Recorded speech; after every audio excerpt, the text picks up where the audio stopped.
السلام علیکم ویڈیو حاضرین، میں ہوں آپ کا ہوسٹ رانا وسیم اور آپ دیکھ رہے ہیں ہسٹری آف راجپوت۔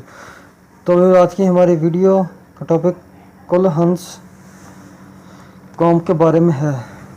تو آئے جانتے ہیں کل ہنس قوم کے بارے میں۔ کہتے ہیں ان کا کوئی راجہ کالے ہنس پالتا تھا، اسی وجہ سے اس کا نام کل ہنس پڑ گیا اور بعد میں اس کی اولاد کل ہنس کہلوائی۔ بعض لوگ کل ہنسوں کو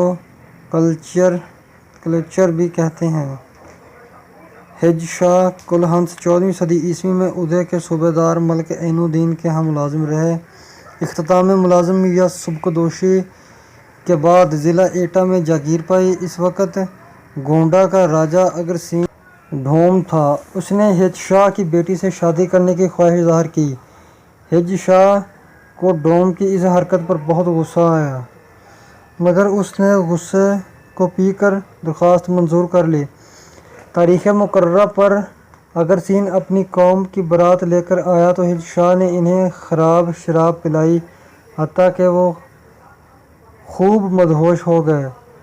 پھر سب کو تہہ تیغ کر ڈالا اور خود گونڈہ کا راج تخت سنبھال لیا اور کھراساں میں اپنا قلعہ بنوایا۔ 16ویں صدی عیسوی میں گونڈہ کے کل ہنس راجہ اچل سنگھ نے رتن پانڈے نامی برہمن کی لڑکی سے زبردستی شادی کر لی۔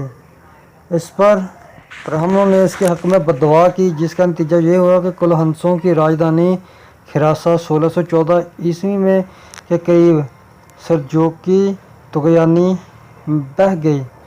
کل ہنسوں اب تک شادیوں کے موقع پر رتن پانڈے کی پوجا کرتے ہیں۔